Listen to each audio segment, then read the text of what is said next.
6:34, your 2019 tax documents will start rolling in any day now if they haven't already, which means you need to get your ducks in a row to be ready to file. Fox 5 iTunes Dana Fowle says do a little bit at a time so we don't get overwhelmed. But where do we even start? You know, by making a list, and I've made it for you. So this is going to be easy. In order to not be overwhelmed, you really have to tackle the chore of tax prep. Do it step by step. And let's start with collecting your documents. Get your Social Security number ready and your spouse's too. This goes for both of your tax ID numbers as well if you need those. I know you're thinking, well, that's easy. Sure, but if you wait till the last minute to jot that stuff down, it adds to the stress. So it's right, it's easy, so do it.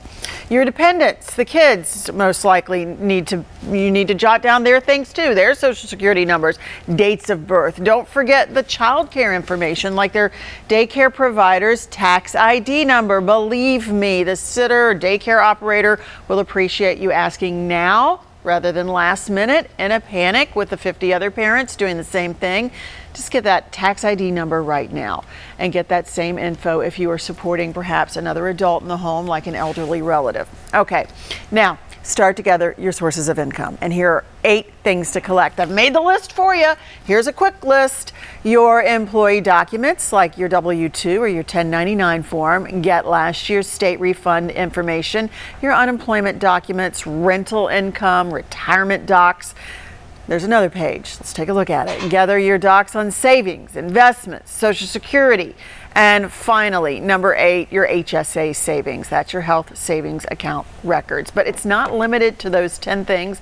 Those are just what many of us are actually going to need to complete a return. But for fun, here are a few others that some of us won't have, but some do. This makes me giggle every time, and I don't know why. Your gambling income and your gambling loss records. Don't forget those. Hobby income, prizes and awards, even royalty checks.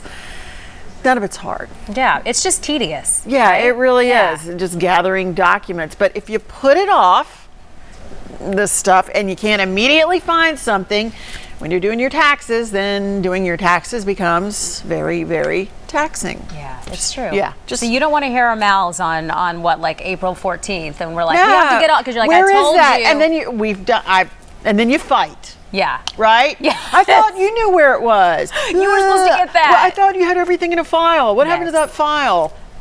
You know this conversation. Oh, yeah. So avoid it and get to work now. Don't do it. All right. Dana, thank you.